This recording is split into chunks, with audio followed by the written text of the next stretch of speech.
നമ്മുടെ നിയമം 2005 ഡിസംബർ 23 നിലവിൽ വന്ന നിയമപ്രകാരം അതോറിറ്റികൾ ഏതൊക്കെ തലത്തിലുണ്ടായിരിക്കണം എന്നാ പറഞ്ഞിരിക്കുന്നത്?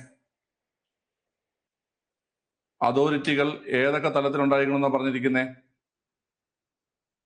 അതോറിറ്റികൾ 3 തലത്തിലുണ്ടായിരിക്കണം അല്ലേ? ഓക്കെ. ദേശീയ തലത്തില്, പിന്നെ ജില്ലാ തലത്തില്, സംസ്ഥാന തലത്തില്. അതിൽ നമ്മള് ദേശീയ അതോറിറ്റിയുടെ ചാപ്റ്റർ നമ്മൾ പറഞ്ഞു. രണ്ടാമത്തെ ചാപ്റ്ററിൽ സെക്ഷൻ ഏത് മുതൽ ഏത് വരെയാ? ദേശീയ അതോറിറ്റി രണ്ടാമത്തെ ചാപ്റ്ററിൽ സെക്ഷൻ ഏത് മുതൽ ഏത് വരെയാ? 3 മുതൽ 13 വരെ. 3 മുതൽ 13 വരെ. ഓക്കെ. ഇനി സംസ്ഥാന അതോറിറ്റി എത്രാമത്തെ ചാപ്റ്ററില്ല? സംസ്ഥാന അതോറിറ്റി ചാപ്റ്റർ 3 14 മുതൽ 24 വരെ. ജില്ലാ അതോറിറ്റി ചാപ്റ്റർ 4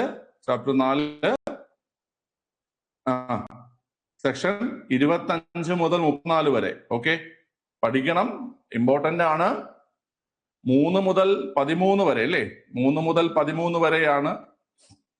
3 മുതൽ 13 വരെ ദേശീയ അതോറിറ്റി, 14 മുതൽ 24 വരെ സംസ്ഥാന അതോറിറ്റി, 25 മുതൽ 34 വരെ ജില്ലാ അതോറിറ്റി. ഓക്കെ. പിന്നെ നമ്മൾ പറഞ്ഞു ദേശീയ ദുരന്ത നിവാരണ അതോറിറ്റി 2005 മെയ് 30 ഫോം ചെയ്യുകയും എന്നാൽ 2005 ഡിസംബർ മാസം 23-ാം തീയതി അതൊരു സ്റ്റാറ്റ്യൂട്ടറി ബോഡിയായി നിലവിൽ വരികയും ചെയ്തു. ഓക്കെ. ഇനി കേരള സംസ്ഥാന ദുരന്ത നിവാരണ അതോറിറ്റി 2007 മെയ് മാസം 4-ാം തീയതി ഫോം ചെയ്തു. ഇത്രയാണ് പറഞ്ഞത്. ഓക്കെ, ക്ലിയർ ആണ്. ഭരണഘടന അല്ല ശ്രീനാഥെ, സ്റ്റാറ്റ്യൂട്ടറി ബോഡിയാണ് കേട്ടോ. സ്റ്റാറ്റ്യൂട്ടറി ബോഡിയാണ്, ഭരണഘടനാ സ്ഥാപനമല്ല, സ്റ്റാറ്റ്യൂട്ടറി ബോഡിയാണ് കേട്ടോ. ഓക്കെ, ശരി. ദേശീയ ദുരന്ത നിവാരണ അതോറിറ്റിയെ കുറിച്ചൊന്ന് പറയാമോ? ദേശീയ ദുരന്ത നിവാരണ അതോറിറ്റിയുടെ ഘടന എന്ന് പറഞ്ഞു കഴിഞ്ഞാൽ നമ്മുടെ NDMA എന്ന് പറയും, നാഷണൽ ഡിസാസ്റ്റർ മാനേജ്മെന്റ് അതോറിറ്റി എന്ന് പറഞ്ഞു കഴിഞ്ഞാൽ ഒരു ചെയർപേഴ്സണും പരമാവധി 9 അംഗങ്ങളുമാണ് കേട്ടോ. പരമാവധി 9 അംഗങ്ങളുമാണ്. ഓക്കെ, ഒരു ചെയർപേഴ്സണും പരമാവധി 9 അംഗങ്ങളും കേട്ടോ. ഒരു ചെയർപേഴ്സണും പരമാവധി 9 അംഗങ്ങളുമാണ് ഏതിൽ വരുന്നത്? ഈ പറയുന്ന നമ്മുടെ ദേശീയ ദുരന്ത നിവാരണ അതോറിറ്റിയിൽ വരുന്നത്. ഒരു ചെയർപേഴ്സണും പരമാവധി 9 അംഗങ്ങളും. ഒരു ചെയർപേഴ്സണും പരമാവധി 9 അംഗങ്ങളുമാണ് നമ്മുടെ ദേശീയ ദുരന്ത നിവാരണ അതോറിറ്റിയിൽ വരുന്നത്. ഈ ചെയർപേഴ്സൺ ആരായിരിക്കും എന്ന് കേട്ട് കഴിഞ്ഞാൽ, ചെയർപേഴ്സൺ എപ്പോഴും, ദേശീയ ദുരന്ത നിവാരണ അതോറിറ്റിയുടെ ചെയർപേഴ്സൺ എപ്പോഴും പ്രധാനമന്ത്രി ആയിരിക്കും കേട്ടോ. ദേശീയ ദുരന്ത നിവാരണ അതോറിറ്റിയുടെ ചെയർമാൻ എപ്പോഴും ആരായിരിക്കും? പ്രധാനമന്ത്രി ആയിരിക്കും. ദേശീയ ദുരന്ത നിവാരണ അതോറിറ്റിയുടെ ചെയർമാൻ എപ്പോഴും ആരായിരിക്കും? പ്രധാനമന്ത്രി ആയിരിക്കും. ഓക്കെ. അപ്പൊ ഒരു ചെയർപേഴ്സണും 9 അംഗങ്ങളും, അതായത് പരമാവധി 10 അംഗങ്ങൾ. ഒരു ചെയർപേഴ്സണും 9 അംഗങ്ങളും, അതായത് പരമാവധി 10 അംഗങ്ങളാണ് ഈ പറഞ്ഞ ദേശീയ ദുരന്ത നിവാരണ അതോറിറ്റിയിൽ ഉണ്ടായിരിക്കുക. ചെയർപേഴ്സൺ എപ്പോഴും പ്രധാനമന്ത്രി ആയിരിക്കും. ഈ പ്രധാനമന്ത്രി ആയിട്ടുള്ള ചെയർപേഴ്സൺ ആണ് ബാക്കിയുള്ള അംഗങ്ങളെ തിരഞ്ഞെടുക്കുന്നതും അതിൽ നിന്ന് വേണമെങ്കിൽ ഒരാളെ വൈസ് ചെയർപേഴ്സൺ ആക്കാനും ചെയർപേഴ്സൺ അധികാരമുണ്ട്. മനസ്സിലായല്ലോ? ഓക്കെ, അതായത് നമ്മുടെ ചെയർപേഴ്സൺ ആയിരിക്കും ബാക്കിയുള്ള അംഗങ്ങളെ തിരഞ്ഞെടുക്കുന്നത്. ആ ചെയർപേഴ്സൺ ആയിട്ടുള്ള വ്യക്തിക്ക് വേണമെങ്കിൽ ഒരാളെ വൈസ് ചെയർപേഴ്സൺ ആക്കാനുള്ള അധികാരമുണ്ട്. ഓക്കെ, മനസ്സിലായല്ലോ?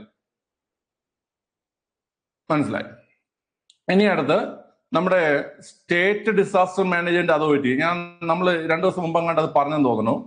സ്റ്റേറ്റ് ഡിസാസ്റ്റർ മാനേജ്മെന്റ് അതോറിറ്റിയുടെ പരമാവധി അംഗസംഖ്യ എന്ന് പറയുന്നത് 10 ആണ്. സംസ്ഥാന ദുരന്ത നിവാരണ അതോറിറ്റിയുടെ പരമാവധി അംഗസംഖ്യ എന്ന് പറഞ്ഞു കഴിഞ്ഞാൽ 10 ആണ്. നിലവിൽ അത് 7 ആണ്. നിലവിൽ അത് എത്രയാണ് കുട്ടികളെ? നിലവിൽ അത് 7 ആണ്. പരമാവധി എത്രയെന്ന് കേട്ട് കഴിഞ്ഞാൽ 10 ആണ്. നിലവിൽ എത്രയാണ് കുട്ടികളെ? നിലവിൽ 7 ആണ് കേട്ടോ. നിലവിൽ 7 ആണ്. പരമാവധി 10, നിലവിൽ 7. ഓക്കെ. ചെയർപേഴ്സൺ നിങ്ങൾക്ക് അറിയാം. ആരാണ് ചെയർപേഴ്സൺ? സംസ്ഥാന ദുരന്ത നിവാരണ അതോറിറ്റിയുടെ ചെയർപേഴ്സൺ ആരാണ് കുട്ടികളെ?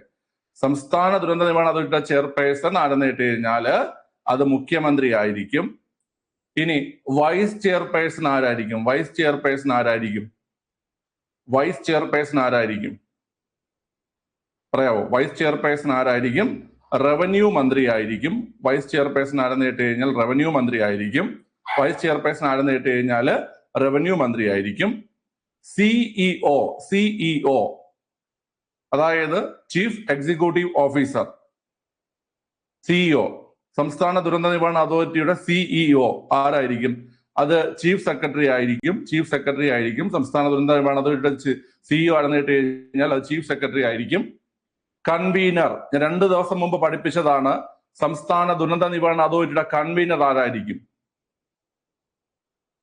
പറഞ്ഞേ, കൺവീനർ ആരായിരിക്കും? സംസ്ഥാന ദുരന്ത നിവാരണ അതോറിറ്റിയുടെ കൺവീനർ ആരായിരിക്കും? പിള്ളേരെ, റവന്യൂ ആൻഡ് ഡിസാസ്റ്റർ മാനേജ്മെന്റ് വകുപ്പിലെ revenue and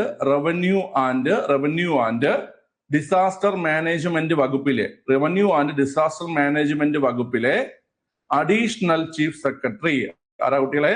additional chief secretary. Revenue and disaster management വകുപ്പിലെ അഡീഷണൽ ചീഫ് സെക്രട്ടറി. ഓക്കെ അല്ലേ? റവന്യൂ ആൻഡ് ഡിസാസ്റ്റർ മാനേജ്മെന്റ് വകുപ്പിലെ അഡീഷണൽ ചീഫ് സെക്രട്ടറി ആയിരിക്കും എന്തായി പ്രവർത്തിക്കുന്നത്? ഈ പറയുന്ന സംസ്ഥാന ദുരന്ത നിവാരണ അതോറിറ്റിയുടെ കൺവീനറായി പ്രവർത്തിക്കുന്നത്.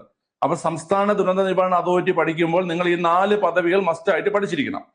ഏതൊക്കെ 4 പദവി എന്ന് മനസ്സിലായോ കുട്ടികൾ? ഏതൊക്കെ നേരിട്ട് കഴിഞ്ഞാൽ, ഒന്ന്, ഏറ്റവും കൂടുതൽ ചോദിക്കുന്നത് ആരാണ് ചെയർപേഴ്സൺ എന്നാണ്. സംസ്ഥാന ദുരന്ത നിവാരണ അതോറിറ്റിയുടെ ചെയർപേഴ്സൺ എപ്പോഴും മുഖ്യമന്ത്രി ആയിരിക്കും. ഓക്കെ. വൈസ് ചെയർപേഴ്സൺ എപ്പോഴും റവന്യൂ മന്ത്രി ആയിരിക്കും. സിഇഒയുടെ പൂർണ്ണരൂപം ചീഫ് എക്സിക്യൂട്ടീവ് ഓഫീസർ എന്നാണ് കേട്ടോ. സിഇഒയുടെ പൂർണ്ണരൂപം എന്താണ്? ചീഫ് എക്സിക്യൂട്ടീവ് ഓഫീസർ എന്നാണ്. സിഇഒ എപ്പോഴും ചീഫ് സെക്രട്ടറി ആയിരിക്കും. ഓക്കെ അല്ലേ? കൺവീനർ ആരെന്ന് കേട്ട് കഴിഞ്ഞാൽ അത് ഇമ്പോർട്ടന്റ് ആണ്. റവന്യൂ ആൻഡ് ഡിസാസ്റ്റർ മാനേജ്മെന്റ് വകുപ്പിലെ additional chief secretary. Additional chief secretary ആയിരിക്കും. വളരെ ജില്ലാതല അതോറിറ്റി പഠിച്ചോളൂ. ജില്ലാതല അതോറിറ്റിയില് പരമാവധി അംഗസംഖ്യ എന്ന് പറഞ്ഞാൽ 8 ആണ്. ജില്ലാതല, അതായത് ഡിസ്ട്രിക്ട് ഡിസാസ്റ്റർ മാനേജ്മെന്റ് അതോറിറ്റി കേട്ടോ. ഡിസ്ട്രിക്ട് ഡിസാസ്റ്റർ മാനേജ്മെന്റ് അതോറിറ്റിയില് പരമാവധി അംഗസംഖ്യ എന്ന് പറഞ്ഞാൽ 8 ആണ്. പരമാവധി അംഗസംഖ്യ എന്ന് പറഞ്ഞു കഴിഞ്ഞാൽ 8 ആണ്. ഓക്കെ അല്ലേ? ഇനി ഇതിന്റെ ചെയർപേഴ്സൺ ആരാണ്? കുട്ടികളെ, ചെയർപേഴ്സൺ ആരാണ്? നമ്മുടെ ചോദ്യം അതായിരുന്നു, ചെയർപേഴ്സൺ ആരെന്നാണ്. ജില്ലാ ദുരന്ത നിവാരണ കമ്മിറ്റിയുടെ ചെയർപേഴ്സൺ ആരെന്നാണ് ചോദ്യം. അത് ജില്ലാ കളക്ടർ ആണ് കേട്ടോ. നിങ്ങൾ ഈ ക്വസ്റ്റ്യൻ ഡിഗ്രി ലെവലോ +2 ലെവലോ ഒന്നും പറഞ്ഞിരിക്കരുത്. ഇത് 10th പ്രിലിംസിന്റെ ക്വസ്റ്റ്യൻ ആണ് കേട്ടോ. ജില്ലാ കളക്ടർ ആണ് കേട്ടോ. ജില്ലാ കളക്ടർ. ഓക്കെ, ജില്ലാ കളക്ടർ. ചില ആൾക്കാർ വിചാരിക്കും ഇത് 10th ലെവലാണോ, +2 ലെവലാണോ, ഡിഗ്രി ലെവലാണോ എന്നുള്ളത്.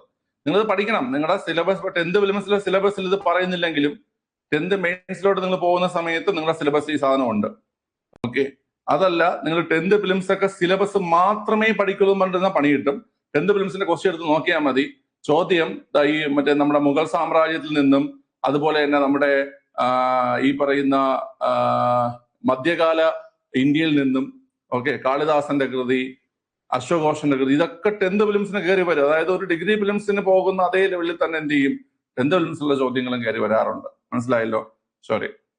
അതുകൊണ്ട് 10th മുതൽ ഡിഗ്രി വരെയുള്ള ടോപ്പിക്കുകളിൽ ഇമ്പോർട്ടന്റ് ആയിട്ടുള്ളത് തന്നെയാണ് ദുരന്ത നിവാരണവും തണ്ണീർത്തട സംരക്ഷണവും.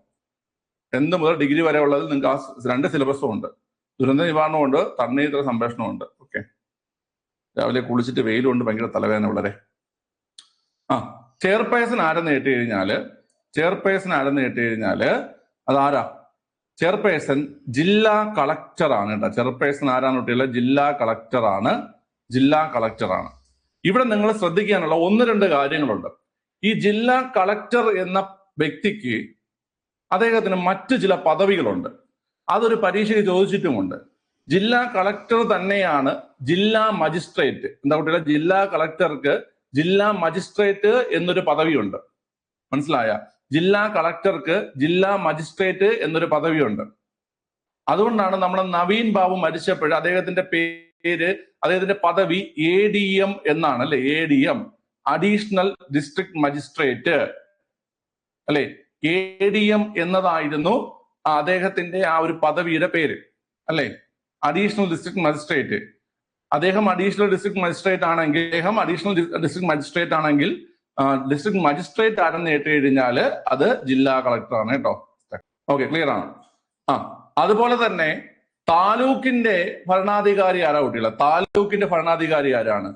താലൂക്കിന്റെ ഭരണാധികാരി ആരെന്ന് കേട്ട് കഴിഞ്ഞാൽ അത് തഹസീൽദാരാണ് അല്ലെ? തഹസീൽദാരാണ് താലൂക്കിന്റെ ഭരണാധികാരി. തഹസീൽദാരാണ്. ഈ തഹസീൽദാർക്ക് എന്ത് പദവിയാണ് ഉള്ളതെന്ന് കേട്ട് കഴിഞ്ഞാല് താലൂക്ക് മജിസ്ട്രേറ്റിന്റെ അല്ലെങ്കിൽ എക്സിക്യൂട്ടീവ് മജിസ്ട്രേറ്റിന്റെ പദവി ഉണ്ടാകും. താലൂക്ക് മജിസ്ട്രേറ്റ് അല്ലെങ്കിൽ എക്സിക്യൂട്ടീവ് മജിസ്ട്രേറ്റിന്റെ പദവി ഉണ്ടാവും കേട്ടോ. അപ്പം ജില്ലാ കളക്ടർക്ക് ജില്ലാ മജിസ്ട്രേറ്റിന്റെ അധികാരം ഉണ്ടാകും. നിങ്ങൾ കിങ് സിനിമയിൽ കണ്ടാൽ ആ ഒരു കാര്യം നിങ്ങൾക്ക് ഓർമ്മ വരും. കിങ് സിനിമയിൽ മമ്മൂട്ടിയുടെ ഡയലോഗ് പറയുന്നുണ്ട്, ജില്ലാ മജിസ്ട്രേറ്റ് കൂടിയായിട്ടുള്ള ജില്ലാ കളക്ടർ അറസ്റ്റ് ചെയ്യുന്നു എന്നും പറഞ്ഞിട്ട്, അറസ്റ്റ് ചെയ്യാൻ നിങ്ങൾക്ക് എന്ത് അധികാരം എന്നും പറഞ്ഞിട്ട് ആരോ ചോദിക്കുന്ന സമയത്ത് ആ സിനിമ കണ്ടിട്ടുള്ളവർക്ക് അറിയാൻ പറ്റും, ജില്ലാ മജിസ്ട്രേറ്റ് കൂടിയായിട്ടുള്ള കളക്ടർക്ക് അറസ്റ്റ് ചെയ്യാനുള്ള അധികാരമുണ്ട്. അതായത് ജില്ലാ കളക്ടർക്ക് ജില്ലാ മജിസ്ട്രേറ്റിനുള്ള അധികാരം കൂടി ഉണ്ട്. അതുപോലെ തന്നെ താലൂക്കിന്റെ ഭരണാധികാരിയായിട്ട് തഹസീൽദാർക്ക് താലൂക്ക് മജിസ്ട്രേറ്റ് അല്ലെങ്കിൽ ദേവനോട് പറയുന്നത് അല്ലെ, താലൂക്ക് മജിസ്ട്രേറ്റ് അല്ലെങ്കിൽ എക്സിക്യൂട്ടീവ് മജിസ്ട്രേറ്റിന്റെ അധികാരമുണ്ട്. ഇനി അടുത്ത് ജില്ലാ കളക്ടർ, ജില്ലാ മജിസ്ട്രേറ്റ്, അതല്ലെങ്കിൽ ഡെപ്യൂട്ടി കമ്മീഷണർ. എന്താ കുട്ടികളെ? Deputy commissioner. ഈ 3 അധികാരങ്ങൾ ആർക്കുണ്ട്? ജില്ലാ കളക്ടർ ആയിരിക്കുന്ന വ്യക്തിക്കുണ്ട്. ഒരു IAS കാരനായിട്ട് ജില്ലാ കളക്ടറായി നിയമിക്കപ്പെടുകയാണെങ്കിൽ അദ്ദേഹം ജില്ലാ കളക്ടറും ജില്ലാ മജിസ്ട്രേറ്റും ഡെപ്യൂട്ടി കമ്മീഷണറും എന്നീ പദവികൾ അദ്ദേഹത്തിന് ഉണ്ടായിരിക്കും. ഓക്കെ അല്ലേ? ഓക്കെ. അപ്പം നമ്മുടെ ജില്ലാ ദുരന്ത നിവാരണ അതോറിറ്റിയിൽ 8 പേരാണ് അംഗസംഖ്യ എന്ന് പറഞ്ഞു. ചെയർപേഴ്സൺ ജില്ലാ കളക്ടർ അല്ലെങ്കിൽ ജില്ലാ മജിസ്ട്രേറ്റ് അല്ലെങ്കിൽ ഡെപ്യൂട്ടി കമ്മീഷണർ. ഇനി ഒരു കോ ചെയർപേഴ്സൺ ഉണ്ട്. അതായത് ഉപാധ്യക്ഷനല്ല, സഹ അധ്യക്ഷനുണ്ട്. സഹ അധ്യക്ഷൻ ആരെന്നറിയാവോ കുട്ടികളെ? സഹ അധ്യക്ഷൻ ആരെന്നറിയാവോ? ജില്ലാ കളക്ടർ എന്ന് പറഞ്ഞു കഴിഞ്ഞാൽ അത് റവന്യൂ ഡിപ്പാർട്ട്മെന്റിൽ വരുന്ന കാര്യമാണ്. നമ്മുടെ LSED ഡിപ്പാർട്ട്മെന്റിൽ നിന്ന് ഒരാൾ വരുന്നുണ്ട്. അതായത് ജില്ലാ പഞ്ചായത്ത് പ്രസിഡന്റ് കേട്ടോ. സഹ അധ്യക്ഷൻ ആരെന്ന് കേട്ട് കഴിഞ്ഞാൽ ജില്ലാ പഞ്ചായത്ത് പ്രസിഡന്റ് ആണ്. ജില്ലാ പഞ്ചായത്ത് പ്രസിഡന്റ് ആയിരിക്കും സഹ അധ്യക്ഷൻ എന്ന് പറയുന്നത്. ജില്ലാ പഞ്ചായത്ത് പ്രസിഡന്റ് ആയിരിക്കും സഹ അധ്യക്ഷൻ എന്ന് പറയുന്നത്. മനസ്സിലായോ നിങ്ങൾക്ക്? ഓക്കെ. അപ്പൊ ഇത്രയും കാര്യങ്ങൾ സംസ്ഥാന ദുരന്ത നിവാരണ അതോറിറ്റിയും ജില്ലാ ദുരന്ത നിവാരണ അതോറിറ്റിയുമാണ് നിങ്ങൾക്ക് ഇമ്പോർട്ടന്റ് ആയിട്ടുള്ളത്. ദേശീയം വളരെ റയറായിട്ട് മാത്രമേ ചോദിക്കത്തുള്ളൂ. സംസ്ഥാനവും ജില്ലയുമാണ് ചോദിക്കുന്നത്. സംസ്ഥാനത്തില് പരമാവധി അംഗസംഖ്യ 10, നിലവിൽ 7. ചെയർപേഴ്സൺ മുഖ്യമന്ത്രി, വൈസ് ചെയർപേഴ്സൺ റവന്യൂ മന്ത്രി, CEO chief secretary, convener revenue and disaster management വകുപ്പിന്റെ additional chief secretary. Okay, clear ആണ്. അടുത്ത് ജില്ലാ ദുരന്ത നിവാരണ അതോറിറ്റിയുടെ പരമാവധി അംഗസംഖ്യ 8. ചെയർപേഴ്സൺ ആയിട്ട് ഇരിക്കുന്നത് ജില്ലാ കളക്ടർ അല്ലെങ്കിൽ ജില്ലാ മജിസ്ട്രേറ്റ് അല്ലെങ്കിൽ ഡെപ്യൂട്ടി കമ്മീഷണർ. ഇനി സഹ അധ്യക്ഷനായിരിക്കുന്ന വ്യക്തി ജില്ലാ പഞ്ചായത്ത് പ്രസിഡന്റ്. സഹ അധ്യക്ഷനായിട്ടിരിക്കുന്ന വ്യക്തി ആരാ കുട്ടികളെ? ജില്ലാ പഞ്ചായത്ത് പ്രസിഡന്റ് ആണ് കേട്ടോ.